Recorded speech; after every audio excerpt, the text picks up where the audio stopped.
बेहिशोबी मालमत्ता प्रकरणानंतर कलम 17A हे संरक्षण कवच ठरू शकत नाही असा दणका माजी महानगरपालिका आयुक्तांसह माजी शहर अभियंता प्रशांत वाघमारे यांसह पुणे मनपाला मुंबई उच्च न्यायालयाने दिलाय। पुणे महानगरपालिकेचे माजी शहर अभियंता प्रशांत वाघमारे यांच्या 2000 कोटींच्या बेहिशोबी मालमत्तेची लाचलुचपत प्रतिबंधक विभागाने सखोल चौकशी करून कायदेशीर कारवाई करण्याचे आदेश देण्यात आलेले आहेत। वाघमारे यांनी आपली आई, पत्नी, भाऊ, मित्र, आर्किटेक्ट आणि बिल्डर यांच्या संगनमताने ही प्रचंड अवैध संपत्ती जमा केल्याचा गंभीर आरोप मूळ तक्रारीत आहे। तपासामध्ये सहकार्य न केल्याबद्दल मुंबई उच्च न्यायालयाने त्यांच्यावर ओढलेले ताशेरे प्रशासनासाठी मोठा दणका मानला जातोय। विशेष म्हणजे वाघमारेंना वाचवण्याचा महानगरपालिका आयुक्तांचा अतिउत्साही प्रयत्न उच्च न्यायालयाने फेटाळून लावलाय। तर याबाबत माहिती सेवा समितीचे ॲडव्होकेट तानाजी गंभीरे यांनी हा खळबळजनक खुलासा केलाय। भारतीय गणराज्य हे लोकशाहीने चालतं, पण ज्या गणराज्यामध्ये भ्रष्टाचार हा कॅन्सर सारखा वाढलेला आहे। 10 वर्षाच्या संघर्षामध्ये 2 एप्रिल 2026 रोजी माननीय मुंबई उच्च न्यायालयानं एक आदेश दिला, ज्या आदेशामध्ये भ्रष्टाचाराविरुद्ध मोठा हातोडा चालवला गेला।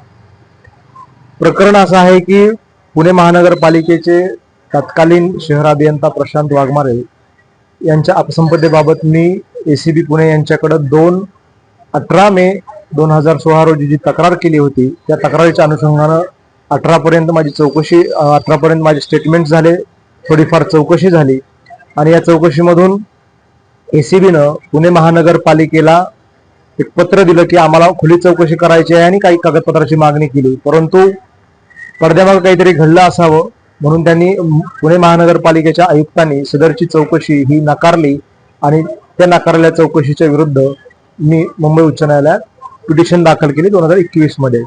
सदरची पिटिशन 2021 पासून 2026 पर्यंत चालली आणि 2 एप्रिलला याचा निकाल आला। ज्या निकालामध्ये माननीय उच्च न्यायालयाने स्पष्ट सांगितले की अपसंपदेचे विषय असू, भ्रष्टाचाराचे इतर विषय असू, हे या प्रकरणामध्ये एसीबीला कुठल्याही वरिष्ठ कार्यालयाची परवानगीची गरज नाही।